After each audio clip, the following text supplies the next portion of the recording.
Hello everyone, स्वागत है आपका मेरे चैनल पर। तो आप सब लोग कैसे हो? आई होप आप सब लोग ठीक होंगे, स्वस्थ होंगे, मस्त होंगे। तो आज मैं बनाऊंगी आम का आमरस और तोरई की सब्ज़ी। तो सबसे पहले मैंने यहाँ पर 500 ग्राम तोरई ली है। आज वो सुबह सुबह अभी जैसे गार्डन गए थे, वापस आते वक्त यही 2 लेकर आए हैं। तो मैं तोरई बनाने के बाद में आमरस का जूस निकालूंगी। तो चलिए, यहाँ पर मैंने मैंगो निकाल लिया है और तोरई छीलना चालू कर दिया है। तोरई को छीलते वक्त मुझे मेरी नानी की याद आ गई। नानी क्या करते थे पहले, जैसे कोई भी तोरई मांगने के लिए नानी के पास आता था ना, तो नानी अपने बाड़े में नहीं जाने देती थी किसी को भी, और बोलती थी नहीं नहीं मैं खुद ही दे दूँ। नानी क्या करती थी ना, तोरई को नहीं एकदम धीरे से, जो खीरी खीरी रहती थी ना, उसको तोड़ के देती थी किसी को। तो मैं जब है ना पीछे बाड़े में हम लोग झूला था हमारा, हम लोग है ना गेट खोल के जाते थे। नानी है ना हमें डांटती थी, हमें पीछे पड़ जाती थी। नानी बोलती थी कि यहाँ मत आया करो, यहाँ से भिंडी की सब्ज़ी, मिर्ची और तोरई ये पहले ना घर पे ही लगाते थे। सब्ज़ी मंडी नहीं लगती थी नानी के गांव में, एकदम देहात गांव था। तो नानी घर पे ही बना सब्जियां उगाती थी। तो नानी जब उगाती थी ना, तो नानी हमें कहती थी बाड़े में मत जाना, क्योंकि हम बच्चे थे, सब्जियां को ख़राब कर देते थे, फसल को ख़राब कर देते थे। और हमें झूले खाने का शौक़ बहुत ज़्यादा था। तो झूला उस बाड़े में ही था हमारा। झूला झूलने के लिए हम गेट खोलकर बाड़े में जाते थे। जब नानी सो जाती थी ना, तब हम छुपके छुपके, मेरे मामा जी के बच्चे और मैं, हम तीनों चारों बच्चे ना मिलकर वहाँ बाड़े में जाते थे। लेकिन नानी हमें बहुत डांटती थी। फिर नानी को पता चलता था ना कि भाई बाड़े में वो बच्चे हैं, खेल रहे हैं, उद्यम कर रहे हैं, बदमाशी कर रहे हैं। तो नानी है ना हमारे पीछे लट लेके भागती थी, मतलब लट आता है ना, वो लेकर भागती थी। हमें मारती तो नहीं थी, ऐसे ही मतलब डराती थी। क्योंकि वहाँ पे क्या ना, एक सांप सपनी रहते थे हमारी नानी के ना कोने में। वहाँ पे कुछ सामान पड़ा रहता था, हांडिया वगैरह जो मिट्टी की होती है ना, पराते वगैरह टूटी फूटी, वो पड़ी रहते थे। उसमें ना सांप और सपने रहते थे। नानी को डर लगता था कि कहीं कि इनको ना मतलब काट नहीं ले, इसलिए नानी डांटती थी हमें। बस केवल फसल का इनाम लेके बोलती थी नानी। तो फिर मम्मी ने बोला कि नानी मैं जब बड़ी हुई थी ना, तो मम्मी ने बोला था कि नानी इसलिए नहीं जाने देती है क्योंकि वहाँ पे सांप और सपनी रहती है। तो फिर मैंने मम्मी को बोला, मम्मी वो कहाँ गए सांप और सपनी, अब तो है ही नहीं वहाँ पर। तो मम्मी ने बोला अब नहीं है। जब नानी जी गुजर गए थे ना, तो सांप और सपनी, उसके बाद में मतलब नानी जी गुजरने के बाद में महीना भर बाद में वही पता नहीं दोनों सांप सपनी कहाँ चले गए। और वहाँ पे मामा जी और ने नया मकान भी बना लिया, पता नहीं अब कहाँ है कहाँ नहीं। लेकिन पहले के दिन बहुत ज़्यादा अच्छे याद आते हैं नानी के। अब नानी नहीं है, वो घर भी नहीं है, नया मकान बन गया है। तो जैसे ये सब्ज़ी बनाती हूँ ना, तो नानी की बहुत याद आती है मुझे। तोरई की सब्ज़ी बनाती हूँ तब, क्योंकि नानी तोरई की जो बेल होती ना, उसको पानी देती थी। वहाँ पे जब पानी की प्रॉब्लम भी रहती थी ना, तो नानी तालाब से ला ला कर उनको पिलाती थी और उनकी सेवा करती थी, पौधों की, पेड़ पौधों की। थोड़े पेड़ पौधे थे लगाए हुए, लेकिन नानी उनकी अच्छे से सेवा करती थी। और हम लोग है ना फसल वहाँ पे ख़राब भी कर देते, कई बार बेलों को तोड़ भी देते थे। आज बहुत ज़्यादा पछतावा हो रहा है। अब समझ में आया ना कि पौधों को ऐसे ना कच्ची चीज़ों को नहीं तोड़ना चाहिए। अब पछतावा बहुत हो रहा है कि हम लोग बच्चे कितने नादान थे। तो आज मैं नानी के तरीके से ही बनाऊंगी ये तोरई की सब्ज़ी।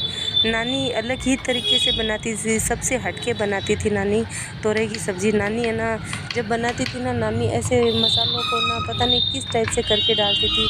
आज वैसे ही नानी को मैंने जैसे देखा ना, वैसे ही मैं बना रही हूँ। मम्मी भी ऐसे ही बनाती है वैसे। एक बार आप भी ट्राई करना, बहुत ही अच्छी बनती है। और बनाकर खाना, फिर आप कमेंट करना कैसी बनी है। अगर आपकी अच्छी नहीं बने ना, तो मुझे कह देना, क्योंकि मैं इस तरह से बनाकर बहुत बार खा चुकी हूँ और खाती रहती हूँ। मुझे अच्छा टेस्ट आता है इसे। इसके साथ में बाजरे की रोटी भी बहुत अच्छी लगती है। लेकिन मैं आज बाजरे की रोटी बिल्कुल भी नहीं बनाऊंगी, क्योंकि अभी ज़्यादा गर्मी है ना, तो वो हेवी रहती है पेट पर। और अब इतना टाइम नहीं है मुझे कि मैं अभी बाजरे की रोटी बना सकूं और गेहूं की रोटी भी बना सकती हूँ। मुझे कहीं जाना है, तो जल्दी जल्दी में मैं ये 2 चीज़ निकाल कर गेहूं की रोटी बनाऊँगी। तो चलिए, आज मैं अपनी नानी वाला टेस्ट आपको भी चखा देती हूँ, टेस्ट करवा देती हूँ। तो सबसे पहले मैंने 500 ग्राम तोरई ले ली है, उसको छील लिया, अच्छे से साफ़ कर लिया है। और मैंने एक प्याज लिया है, एक लहसुन का गांठा ले लिया है और एक टमाटर ले लिया है। इन सब को अच्छे से मैंने साफ़ करने के बाद में काट लिए हैं और तोरई को भी मैंने धोकर काटा है, उसके साथ में मैंगो भी काट लिया है। और एक सबसे बड़ी बात एक और बता देती हूँ आपको कि आज पानी 2 दिन से आया है, मुश्किल हो गई पानी में आने में, तो आज पानी आ गया, थोड़ा मन भी बहुत खुश है। पानी की इतनी प्रॉब्लम है, बारिश आती है फिर भी पानी की प्रॉब्लम है, क्योंकि अभी राजस्थान में पूरा बरसा ही नहीं है, इतनी बारिश हुई भी नहीं है राजस्थान में। हमारे बीकानेर में कुल मिलाकर 2 या 3 बार बारिश हुई है, वही कोई 1 घंटे भर होती है, एक आधा घंटा सवा 1 घंटा इतना होता है, उसके बाद में होता ही नहीं है। और ज़मीन भी अभी तक ढापी नहीं है पानी से, तो कहाँ से पानी आएगा। हम तो सच बताऊँ ना, ज़मीन के अंदर जो खारा पानी निकलता है ना, पीला पीला कलर का, वो यूज़ करते हैं घर की साफ़ सफाइयों में और कामों में। बाकी खाने पीने में जो पानी आता है ना, उसका स्टॉक करके रख लेते हैं, थोड़े दिन चल जाता है, 2-3 दिन, फिर पानी वापस आता है, फिर स्टॉक कर लेते हैं, ऐसे करके काम चलाते हैं। है तो बहुत ज़्यादा परेशान, लेकिन बहुत राजस्थान में सुख भी है सभी चीज़ों का। तो चलिए, यहाँ पर मैंने ना लहसुन का गांठिया 1 छील लिया है और सभी मिर्च मसाले इसमें डाल दिए हैं मैंने। मिर्च मसालों में 2 चम्मच लाल मिर्च पाउडर, आधा चम्मच हल्दी पाउडर। और एक बात ध्यान रखना, तोरई में हल्दी पाउडर कम डलता है, नहीं तो ये कड़वी बेड़ी बनती है। और 1.5 चम्मच नमक डाल दिया है और 2 चम्मच धनिया पाउडर डाल दिया है। अब मैंने गैस जला दिया है, पैन चढ़ा दिया है और डाल दिया इसमें सरसों का तेल 1 बड़ा चम्मच। और अब जो मैंने मसाला पीसा था, वो सभी ओखली वाला मसाला इस तोरई के साथ में मिलाकर मिक्स कर दूंगी, ताकि ये तोरई सॉफ्ट हो जाए और बहुत ही जल्दी बन जाएगी तोरई। इस तरह से तोरई पर आप मिर्च मसाले लगा लेते हो ना, तो सच बताऊँ ना, जो सब्ज़ी नहीं बनाना जानता ना, वो भी बनाकर खा सकता है। ख़ास तौर पर जो बैचलर होते हैं ना, वो तो आराम से बनाकर खा सकते हैं इस सब्ज़ी को। जब तक हमने तोरई पर मसाला लगाया, तब तक हमारा तेल गर्म हो गया और इसमें डाल दिया मैंने लहसुन की कलियाँ छोटी छोटी करके और 1 चम्मच जीरा डाल दिया है। जब ये दोनों चटक गए तो मैंने हरी मिर्च काट के डाल दिए इसमें।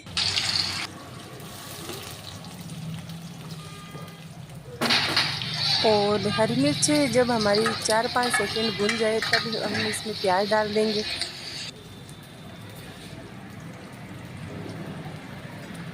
अब इसे हमें 3-4 मिनट ऐसे ही भूनना है। इसके बाद में हम टमाटर डाल देंगे। प्याज, टमाटर, हरी मिर्च तीनों को अच्छे से अभी तेल में ही भूनेंगे, क्योंकि हमें इनको भूनना ज़रूरी है, क्योंकि तोरई तो पानी छोड़ देती है। तोरई डालने के बाद में ये तेल में भून देंगे नहीं, और तेल में जब तक नहीं भुने ना, तो कोई सब्ज़ी में टेस्ट नहीं आता है। तो सबसे पहले मैंने यहाँ पे टमाटर डाला है ना, वो गैस को मैंने तेज़ रखा है और अच्छे से चलाते हुए इसको भून लिया है। और अब मैं इसमें तोरई डाल रही हूँ। तोरई आप देख सकते हो पानी छोड़ दिया है। अब इसको ज़्यादा टाइम नहीं लगेगा, थोड़ी देर में बन जाएगी तोरई।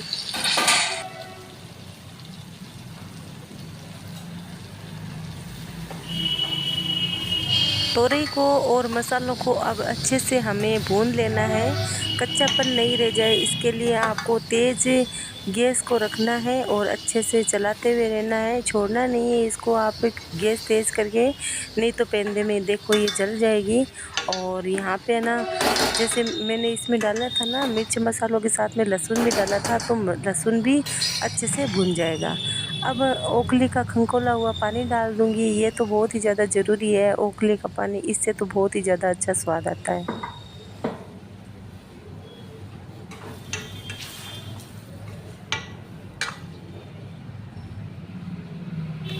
अब मैंने तोरई को तो अच्छे से भून लिया है और इसके ऊपर मैं ढक्कन लगा कर रख दूँगी 2 मिनट के लिए। गैस की आंच को मैं तेज़ रखूँगी, क्योंकि मैं 2 मिनट बाद में ही चेक कर लूँगी, नहीं तो जल जाए, तोरई जल जाएगी नीचे से। तो चलिए, गैस को मैंने यहाँ पे एकदम लो कर दिया है और ये तोरई चेक कर लेते हैं। तोरई मतलब कि ये 80% नहीं 50% पक चुकी है। वापस ढक्कन लगा के रख देंगे हम 2 मिनट के लिए। और 2 मिनट हो गए और मैंने तोरई को चेक किया है, और मैं बता देती हूँ आपको, मैंने धीमी आंच पे ही पकाया है इसको। पहले मैंने तेज़ पे पकाया था, अभी मैंने धीमी आंच पे पकाया है। तोरई लमसम हमारी 80-90% बन चुकी है। मैंने इसमें थोड़ा सा ही पानी डाला था, जितना ओखली में पानी था ना, उतना ही पानी डाला है।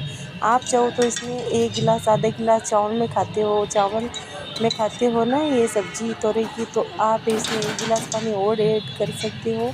और ढक्कन लगाकर 2-3 मिनट अच्छे से तेज़ आंच में पका सकती हूँ। लेकिन मैंने यहाँ पानी नहीं डाला है, तो धीमी आंच पे मैं 2-3 मिनट और पका लेती हूँ इसको।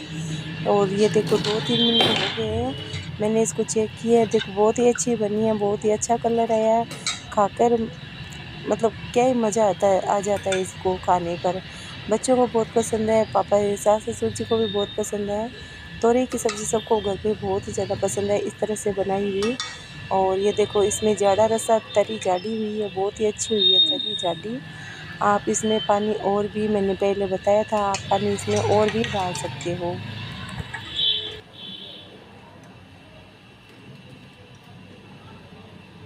तोरई की तरी बहुत ही जाडी अच्छी बनी हुई है कि अब मैं मैंगो जूस निकालूंगी ना, इसलिए मैं इसमें पानी नहीं करूँगी, बिल्कुल भी नहीं डालूँगी। इस तरह से अच्छी लगती है। तो चलिए अब मैंगो का जूस बना लेते हैं हम।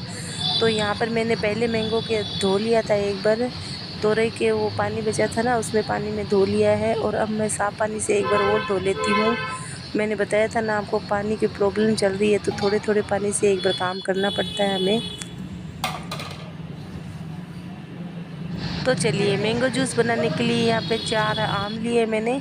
और ये आम खट्टे मीठे होते हैं, अच्छे वाले आम हैं। तो मैंने इनको धोने के बाद में पिलपिले हाथों से ऐसे कर लेती हूँ, ताकि गुठली भी आराम से निकल जाए और जूस का मज़ा भी आ जाए पीने में।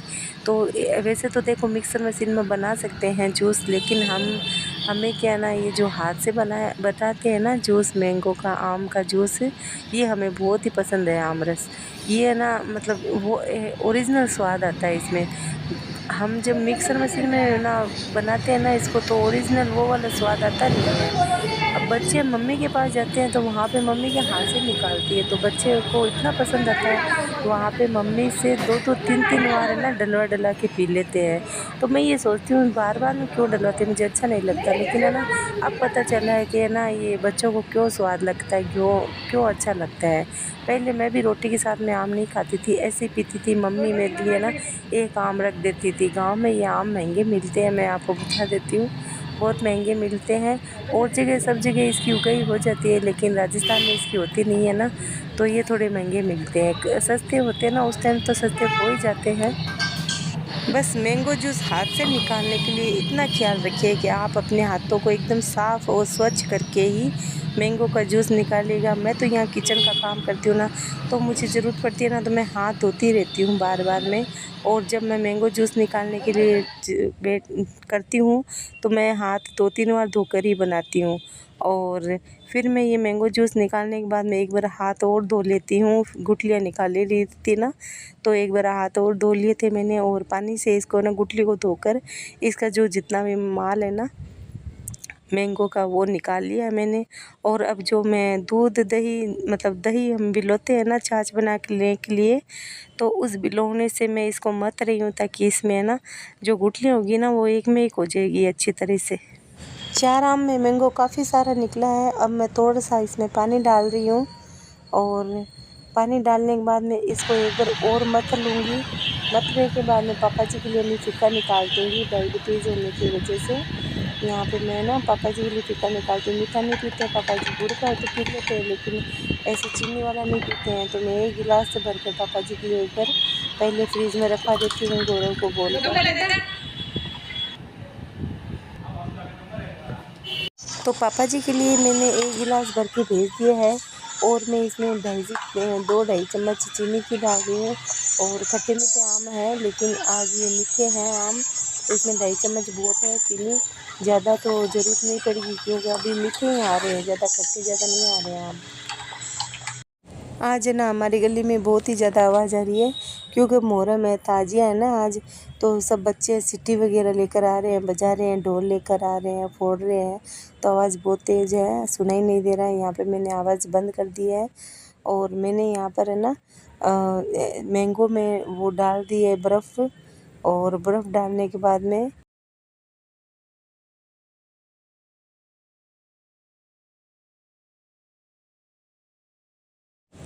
गौरव के लिए एक गिलास निकाल कर ऊपर रख दिया है मैंने, और अब ये फ्रीज़ में रख देती हूँ। गौरव 10 मिनट बाद में निकाल कर पी लेगा। और मैं यहाँ पर रोटी बनाने लग गई हूँ, आटा लगा लिया था मैंने। जब मेरी सब्ज़ी बन रही थी ना, तो साइड में धीरे धीरे करके 2 बार करके मैंने आटा लगा लिया था, क्योंकि देखो मुझे कहीं जाना होता ना तो मैं 1 मिनट ही अपना फालतू का वेस्ट नहीं करती हूँ और मैं फटाफट से खाना बना लेती हूँ। और एक बात और है, किचन टिप्स है आपके लिए। आप जब भी रोटी सफ़ेद बनाना चाहते हो ना तो एक टिप्स बहुत ही अच्छा है, ये बहुत ही काम और लाभदायक है आपके लिए। एक बार आप ट्राई करना। तो जब भी आप आटा लगाओ ना तो देखो सर्दियों में तो गुनगुने पानी से लगाना और गर्मियों में नॉर्मली गुनगुने पानी से अपने आप ही हो जाता है वो तो गुनगुना पानी। तो आप जब भी आटा लगाओ ना तो आटा लगाने के बाद में 5 मिनट बाद 7 मिनट बाद में रोटी बनाना चालू कर दीजिएगा, क्योंकि देखो जब हाथ धोते हैं आटा का और तवा गर्म होता है तब तक हमारे 5-7 मिनट तो हो ही जाते हैं। तो रोटी आप तुरंत ही बनाना, हाथों हाथ बनाना चालू कर दीजिएगा। आपकी रोटी हमेशा ही सफ़ेद होगी और फुली फुली रोटी होगी। कभी भी देख लेना आप, एक बार आप मेरा जो ये ट्रिक है ना अपना कर देखना, रोटी बहुत ही अच्छी गोल गोल बनेगी और सफ़ेद बनेगी और फुली फुली रोटी बनेगी। ये मेरा कोई एक्सपीरियंस है मुझे इस चीज़ का, क्योंकि मैं 18-19 सालों से कंटिन्यू सुबह शाम खाना बनाती हूँ। तो इतना तो एक्सपीरियंस हर लेडीज़ को आ ही जाता है। मैं तो कभी, मेरा तो ऐसा दिन कभी आया ही नहीं कि मैंने खाना बनाया नहीं। हाँ, बीमारी में कभी हो जाता है, शायद मैंने कभी नहीं बनाया होगा, बाकी मैं बनाती हूँ। तो मेरा ये है ना जो किचन टिप्स है ना, आप एक बार यूज़ करना, ट्राई करना, आपको बहुत ही ज़्यादा पसंद आएगा। तो चलिए, यहाँ पर जो मैंने रोटी सेकी थी पहली गाय की है और दूसरी वाली पे मैं घी लगा रही हूँ। 2 रोटियों पे मैं घी लगाकर गौरव के लिए थाली लगा रही हूँ, क्योंकि उसको 1:30 बजे ही निकलना है। यहाँ से 6-7 किलोमीटर दूर है इसकी कोचिंग सेंटर, नए वाले घर के पास में। तो इसको फटाफट खाना खिलाकर इसको भेज देती हूँ। और ये लीजिए मेरी थाली तैयार है। वीडियो पसंद आए तो लाइक, सब्सक्राइब और कमेंट करना ना भूलिएगा। मिलते हैं अगले वीडियो में। जय श्री कृष्णा।